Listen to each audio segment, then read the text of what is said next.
Salve, salve pessoal, sejam bem-vindos a mais uma videoaula, na verdade uma sequência de videoaulas que vão ter como objetivo central discutir questões ligadas à genética. Vamos lá, Mendel, discutir e entender um pouco qual foi essa teoria que ele desenvolveu sobre a genética e vamos caminhar até os dias de hoje para falar um pouquinho sobre genética molecular. Separe então telha e carvão e por favor não esqueçam de anotar nada.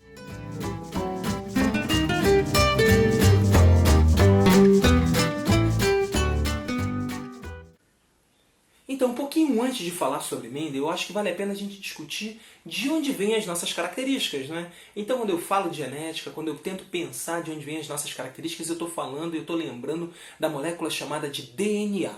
O DNA é uma molécula que se encerra nos núcleos das células dos organismos eucariontes. Lembra lá a diferença entre eucarionte e procarionte? Portanto, então vamos lembrar. Eucarionte é um ser que tem núcleo, que tem carioteca e todo o material genético, todo o DNA, encontra-se inserido no interior desse núcleo. E procarionte não tem, tá certo? Seu DNA está disperso no citoplasma. Bom, vamos focar aqui nos seres eucariontes. Vamos focar em mim e você.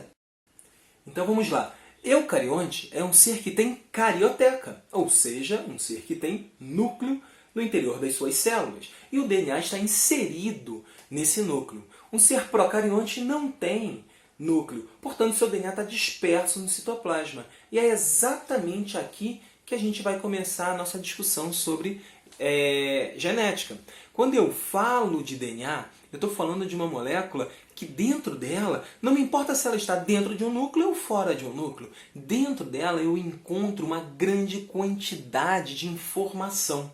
Essas informações comandam aquilo que eu sou. Minha cor de pele, meu tipo de cabelo, se eu terei ou não terei cabelo em algum momento de minha vida, a cor do meu olho, comanda o meu tamanho, comanda uma série de características que a gente chama de morfológicas. Você quer ver uma coisa? Vamos fazer um teste? Cruze os seus braços sem pensar. Vamos lá, cruza.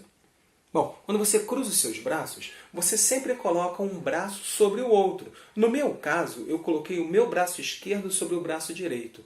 Quando eu faço isso a princípio pensando, olha, eu mando no meu corpo, então eu faço com que meu braço esquerdo sempre esteja sobre o braço direito.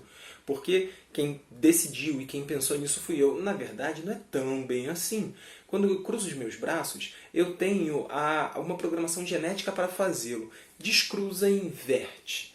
Quando a gente inverte, parece que te traz uma sensação um tanto estranha. Até a gente consegue cruzar os braços de uma forma diferente. Mas traz uma sensação um pouco estranha, porque na verdade o nosso corpo é construído, geneticamente falando, e geneticamente pré-determinado de uma forma. A nossa musculatura ela tem uma construção que está pré-determinada. Por exemplo, quando eu penso em características como a língua, algumas pessoas não conseguem fazer com que a sua língua faça esse U dessa forma. Bonito, né? Fazer de novo.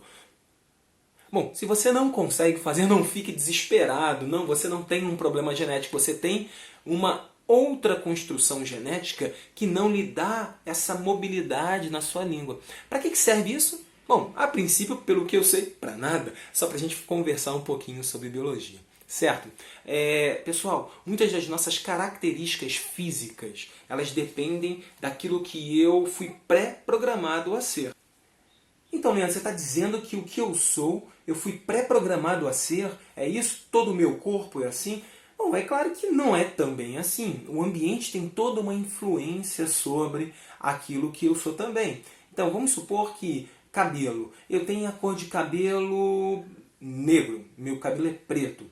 Eu posso pintar o meu cabelo e eu terei o cabelo da cor que eu quiser pintar. É claro que essa é a ação ambiental. É claro que eu nasci com um tipo de cabelo e eu não vou mudar geneticamente esse meu tipo de cabelo porque eu pintei. Mas momentaneamente aquilo que eu expresso, que em biologia é chamado de fenótipo, aquilo que eu expresso vai sofrer alteração.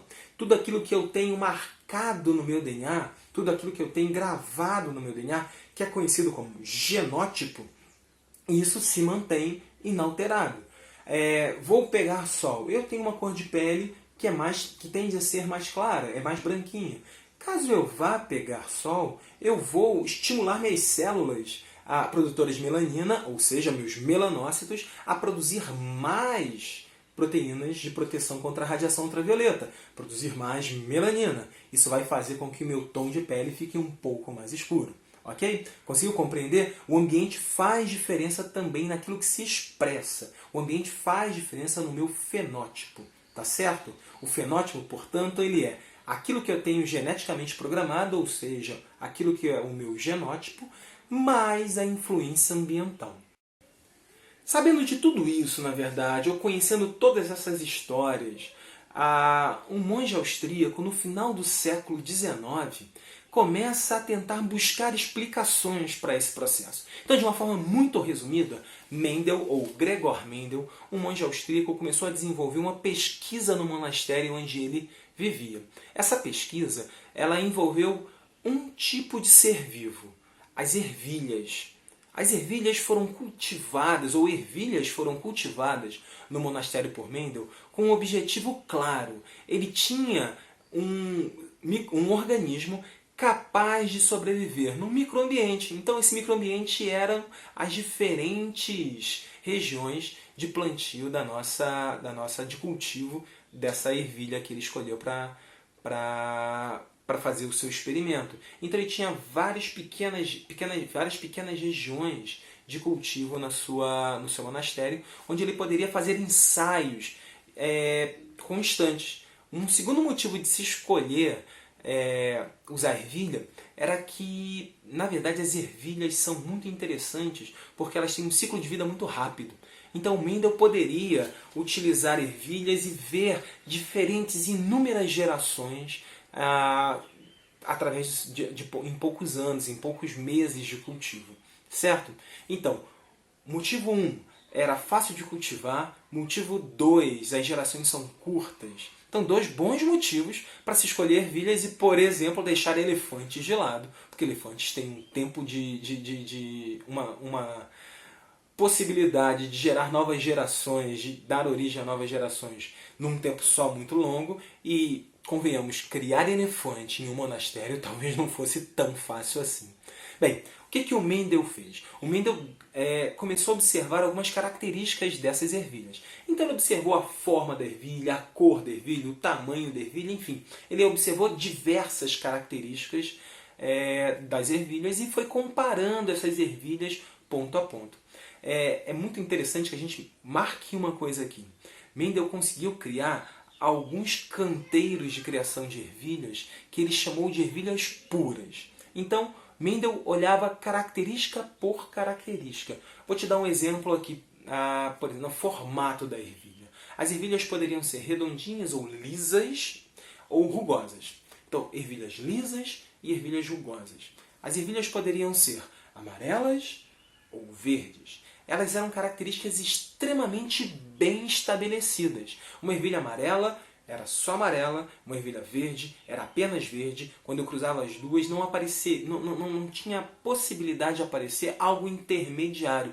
Era sempre amarelo ou verde, era sempre liso ou rugoso, e assim por diante nas múltiplas outras características que o Mendel observou.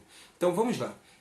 Mendel criou canteiros de ervilhas com uma das características só, essa que ele estava observando, com canteiros que tinham apenas ervilhas daquilo que ele chamou de puras. Então, por exemplo, num canteiro A, ele só queria observar o formato da ervilha. Então, no canteiro A, ele foi criando ervilhas até que ele chegou a um grupo de indivíduos que apenas geravam ervilhas lisas. Dessa forma, ele chamou de um canteiro de ervilhas lisas puras.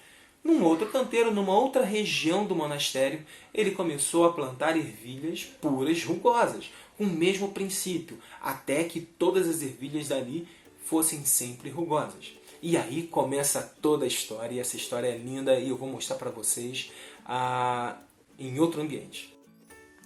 Então, mas agora vocês vão ter que esperar um pouquinho.